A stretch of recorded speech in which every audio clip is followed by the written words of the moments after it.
Two elderly couples have their weekly meet-up at a table in their local park. They take a seat, and the ladies chat with one another across the table, as do the gents. Fred asks Harold, "Are you still going to that memory clinic?" Harold says, "Yes, it's been helping my memory a lot. I recommend you come along to our next session." "What do they do there?" asked Fred. "They teach us to remember things through word association," replies Harold. Fred says, "I might have to give it a try. What's the name of the clinic?" Harold pauses for a while, trying to remember. He says, hang on. What's the name of that beautiful flower? The one that has thorns?" Fred says, "That'd be a rose, Harold." Harold turns to his wife and says, "Rose, what's the name of that clinic I go to?" "One." A 15-year-old Amish boy and his father were in a mall. They were amazed by almost everything they saw, but especially by two shiny silver walls that could move apart and then slide back together again. The boy asked, "What is this, father?" The father, never having seen an elevator, responded, "Son, I have never seen anything like this in my life. I don't know what it is." While the boy and his father were watching with amazement, a fat old lady in a wheelchair moved up to the moving walls and pressed a button. The walls opened, and the lady rolled between them into a small room. The walls closed, and the boy and his father watched the small numbers above the walls light up sequentially. They continued to watch until it reached the last number. And then the numbers began to light in the reverse order. Finally, the walls opened up again, and a gorgeous 24-year-old blonde stepped out. The father, not taking his eyes off the young woman, said quietly to his son, "Son, go get your mother." 2. An American woman goes to England to attend a 2-week company training session. Her husband drives her to the airport and wishes her to have a good trip. The wife answers, "Thank you, honey. What would you like me to bring for you?" The husband laughs and says, "An English girl." The woman kept quiet and left. 2 weeks later, he picks her up at the airport and asks, "So, honey, how was the trip?" "Very good, thank you." "And what happened to my present?" "Which present?" she asked. "The one I asked for, the English girl." "Oh, that," she said. "Well, I did what I could. Now we have to wait a few months to see if it is a girl." 3. There was this couple that had been married for 20 years. Every time they made love, the husband always insisted on shutting off the light. Well, after 20 years, the wife felt this was ridiculous. She figured she would break him out of this crazy habit. So one night, while they were in the middle of a wild, screaming romantic session, she turned on the lights. She looked down and saw her husband was holding a battery-operated leisure device. A dildo. Soft, wonderful, and larger than a real one. She went completely ballistic. "You impotent bastard!" she screamed at him. "How could you be lying to me all of these years? You better explain yourself." The husband looks her straight in the eyes and says, calmly, "I'll explain the toy. You explain the kids." 4. I was at my homecoming dance when I noticed a kid in the corner looking miserable. Feeling bad, I went over there and asked him what was wrong. He responded that no one would ever want to dance with him because of his wooden eyes. Upon hearing this, I made it my mission to find the boy a dancing partner. After a couple minutes of looking, I found a girl crying out in the hallway. When I asked her what was wrong, She said hat no one would dance with her because of her hare lip. I then went back to the boy with the wooden eye. In a couple of minutes, I was able to get him to work up the courage to ask the girl to dance. As he approached her, I felt pretty good about myself. That is, until I heard what happened next. The boy asked the obviously excited girl to dance. She was so thrilled she responded, "Would I? Would I?" The boy responded, "Hare lip, and stormed away. 5. A couple was invited to a swanky costume party. Unfortunately, the wife came down with a terrible headache and told her husband to go to the party alone. He, being a devoted husband, protested, but she argued and said she was going to take some aspirin and go to bed, and there was no need for his good time being spoiled by not going. So he took his costume and away he went. The wife, after sleeping soundly for about an hour, awakened without pain, and as it was still early enough, decided to go the party. Since her husband did not know what her costume was, she thought she would have some fun by watching her husband to see how he acted when she was not with him. She joined the party and soon spotted her husband cavorting around on the dance floor, dancing with every nice woman he could, and copping a little touch here and a little kiss there. His wife sidled up to him, and being a rather seductive babe herself, he left his current partner high and dry and devoted his time to the new babe that had just arrived. She let him go as far as he wished, naturally, since he was her husband. Finally, he whispered a little proposition in her ear and she agreed. So off they went to one of the cars and had a quickie. Just before unmasking at midnight, she slipped away, went home, put the costume away, and got into bed, wondering what kind of explanation he would make for his behavior. She was sitting up reading when he came in, and she asked what kind of a time he had. He said, "Oh, the same old thing. You know, I never have a good time when you're not there." "Did you dance much?" "You know, I never even danced one dance." "When I got there, I met Pete, Bill Browning, and some other guys. So we went into the den and played poker all evening. But you're not going to believe what happened to the guy I loaned my costume to." 6. 3 handsome crop farmers, brunette, redhead, and blonde, liked the same farm girl. The farm girl had a big dairy farm. One day, the 3 farmer friends decided to ask her who she would like to go out with. Since they were all very handsome, the farm girl had a hard time deciding, so she proposed a competition.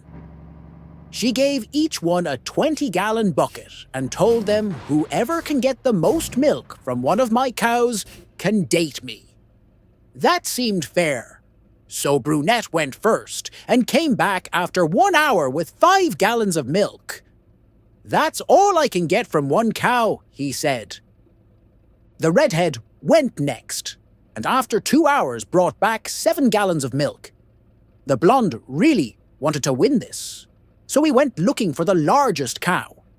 After 8 hours, he came back and said, "I tried really hard, but your cow was sick. I only got 2 gallons of cream." The farm girl's bull died the next day. 7. A blonde heard that milk baths would make her more beautiful, so she left a note for her milkman to leave 15 gallons of milk. When the milkman read the note, he felt there must be a mistake. He thought she probably meant 1.5 gallons, so he knocked on the door to clarify the point. The blonde came to the door, and the milkman said, "I found your note to leave 15 gallons of milk. Did you mean 1.5 gallons? The blonde said, "I want 15 gallons of milk. I'm going to fill my bathtub up with milk and take a milk bath." The milkman asked, "Do you want it pasteurized?" The blonde said, "No, just up to my breasts. I can splash it in my eyes." 8. One day, a gynecologist got bored with his job. So one day, a gynecologist got bored with his job. But he realized that he had spent many years training with his hands, and he decided he would switch to careers, to something else that he could use his hands with. Not wanting the stress of being a medical professional, he decided to attend vocational school to learn to be an automotive mechanic. He worked really hard and studied day and night. When the results of his final exam came in, he was quite perplexed. It showed that he got 150% on the test. The doctor figured this had to be a mistake, so he called his instructor at the vocational school. "Doc, there must be some mistake. It says I got a 150% on the final exam. Could you explain that?" Instructor: "Well, for the first part of the test, you took apart the car's engine perfectly. That counted for 50 points of your test. Then you went and put the engine back together perfectly. That was another 50 points. But those last 50 points? Well, that's because none of us have ever seen anyone do it through the muffler before." 9. A man is laying in the hospital, waiting to be the first person in history to receive a brain transplant. A doctor comes in and says, "Congratulations! But unfortunately, since this is a new procedure, your insurance isn't going to cover it all. So we're going to give you 3 choices for brains, and you can decide which you can afford." The man says to the doctor, "Okay, what are they?"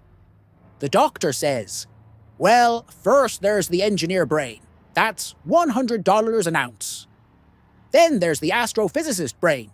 That'll cost you $200 an ounce. Finally, there's the politician's brain.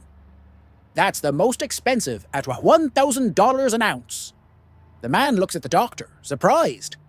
"That's absurd. Why is the politician's brain so expensive?" The doctor turns to him and says, "Sir, do you have any idea how many politicians it takes to get an ounce of brain?" 10. A guy sends a text to his next-door neighbor. "Bob, I'm sorry. I've been riddled with guilt and I have to confess. I have been helping myself to your wife when you're not around, probably more than you. I know it's no excuse, but I don't get it at home. I can't live with the guilt any longer. I hope you'll accept my sincerest apology. It won't happen again." Feeling outraged and betrayed, Bob grabs his gun, goes into the bedroom, and without a word, shoots his wife. Moments later, the guy gets a second text. "Really should use spell check. That should be Wi-Fi." 11. A husband sends a text to his wife. "Honey, I got hit by a car outside of the office. Tina brought me to the hospital. They have been taking tests and doing x-rays. The blow to my head is very strong and may be serious. Also, I have 3 broken ribs, a broken arm, and a compound fracture on my left leg, and they may have to amputate the right foot." Wife's response: "Who is Tina?" 12. A man lives in a foreign country, and his job is to operate the train that connects one town to another. He's not very good at his job, and he is also very greedy. Since his income does not meet his expenses, he decides to steal from his passengers' fares. At first, he steals only a little. However, as he gets more and more greedy, he steals more and more. Eventually, he is caught. The company is furious. Once he has been tried and found guilty, the company asks for the death penalty. The court refuses, choosing to banish him from the country instead. The man moves on to another country, certain that he can dedicate himself to a new life. However, the only thing he really understands is operating trains. So before long, he is a train operator in this new country. Unfortunately, the old habits come back, and after a while, he starts stealing from the passengers' fares again. Once again, he is eventually caught and taken back to trial.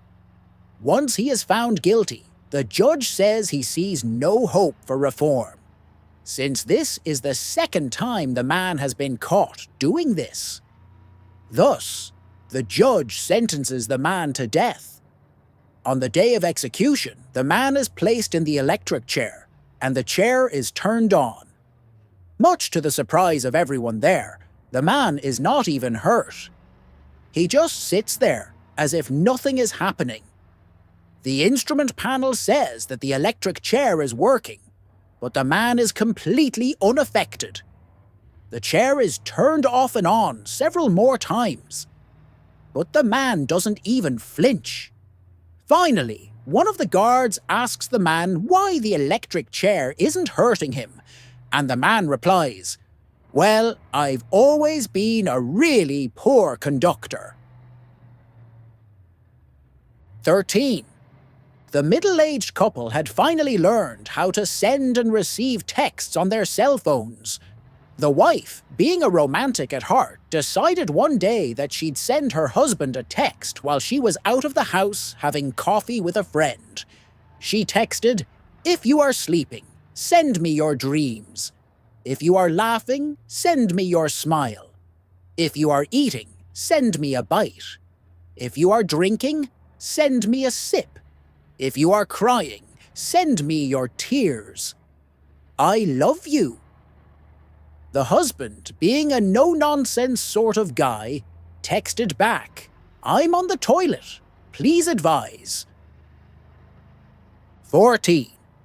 George Phillips, an elderly man from Walled Lake, Michigan, was going up to bed when his wife told him that he'd left the light on in the garden shed, which she could see from the bedroom window. George opened the back door to go turn off the light, but saw that there were people in the shed stealing things. He phoned the police, who asked, "Is someone in your house?" He said, "No, but some people are breaking into my garden shed and stealing from me." Then the police dispatcher said, "All patrols are busy. You should lock your doors and an officer will be along when one is available." George said, "Okay." He hung up the phone and counted to 30. Then he phoned the police again. "Hello, I just called you a few seconds ago because there were people stealing things from my shed. Well, you don't have to worry about them now because I just shot and killed them both. The dogs are eating them right now." And he hung up.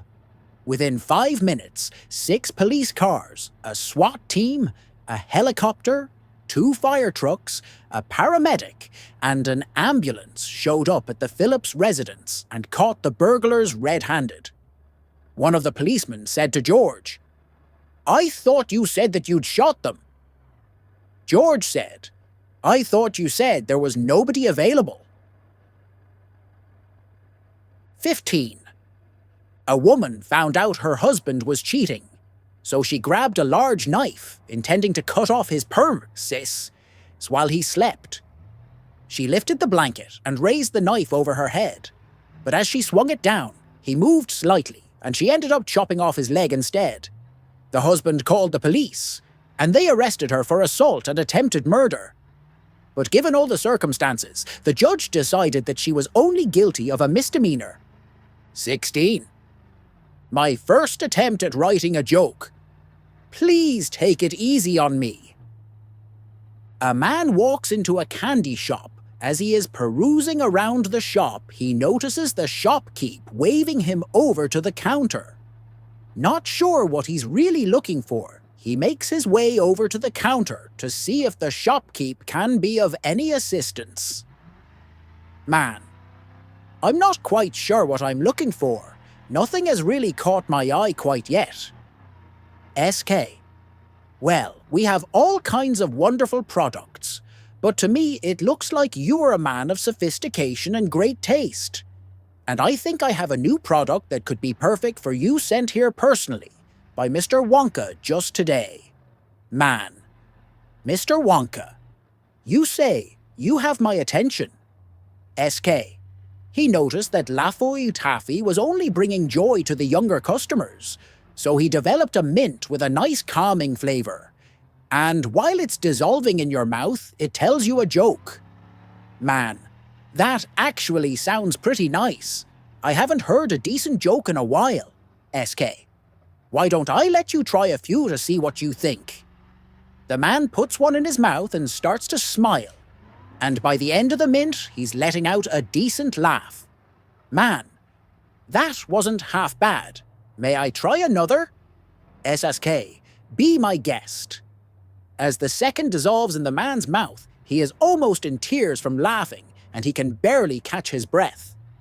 Man, wow, these are fantastic. Mr. Wonka outdid himself with these. Laffy Taffy definitely could never compare in flavour or quality of jokes. I don't know how, but I bet the best jokes are always in the calm mints. 17. Little Johnny sees his daddy's car passing the playground and going into the woods. Curious, he follows the car and sees Daddy and Aunt Jane kissing. Johnny finds this so exciting and can barely contain himself as he runs home and starts to tell his mother excitedly. "Mommy, Mommy, I was at the playground and Daddy and..." Mommy tells him to slow down, but that she wants to hear the story. So Johnny tells her, "I was at the playground and I saw Daddy's car go into the woods with Aunt Jane. Then Daddy..." At this point, Mommy cut him off and said, "Johnny, this is such an interesting story. Suppose you save the rest of it for supper time. I want to see that look on Daddy's face when you tell it tonight." At the dinner table, Mommy asks Johnny to tell his story. Then Daddy and Aunt Jane did that same thing Mommy and Uncle Jeff used to do when Daddy was in the army. 18. 3 writers, Al, Ben, and Carl, who were attending a writing convention, booked a 3-bedroom suite on the 75th floor of a hotel. When they arrived back at the hotel from the convention, the receptionist told them, "I'm terribly sorry, but all the elevators are broken. In the meantime, you will have to take the stairs." Now, Al was a writer of funny stories, Ben was a writer of scary stories, and Carl was a writer of sad stories. The 3 of them agreed that, to make it less boring, Al would tell the other 2 his funniest stories while they climbed from floors 1 to 25. Ben would tell his scariest stories from floors 26 to 50, and Carl would tell his saddest stories from floors 51 to 75. They started to climb the stairs, and Al started to tell funny stories. By the time they reached the 25th floor, Ben and Carl were laughing hysterically. Then Ben started to tell scary stories. By the time they reached the 50th floor, Al and Carl were hugging each other in fear. Then Carl started to tell sad stories. "I'll tell my saddest story of all first," he said. "There once was a man named Carl who left the hotel room key in the car." 19. 5 Englishmen in an Audi Quattro roll up to an Irish border checkpoint. Paddy, the officer, halts them and sternly declares, "It's illegal to cram 5 people into a Quattro. Quattro means 4. The Englishman, incredulous, retorts, "Quattro is just the name of the car. Check the papers. It's designed for 5. "You can't pull that one on me," replies Paddy. "Quattro means 4. You've got 5 folks in there. It's against the law." The Englishman, now irate, demands, "Get your supervisor. I need someone with more intelligence." Paddy quips back, "Sorry, Murphy's tied up with 2 blokes in a Fiat Uno." A busload of politicians were driving down a country road when, all of a sudden, the bus ran off the road and crashed into a tree in an old farmer's field. The old farmer, after seeing what had happened, went over to investigate. He then dug a hole and buried the politicians. A few days later, the local sheriff came out, saw the crashed bus, and asked the old farmer where all the politicians had gone. The old farmer said he had buried them. The sheriff asked the old farmer, were they all dead? The old farmer replied, well, some of them said they weren't, but you know how them politicians lie. Oops! What would you have done if you were the farmer? Let us know in the comments below. And if you enjoyed this story, don't forget to like, share, and subscribe for more laughs and funny stories.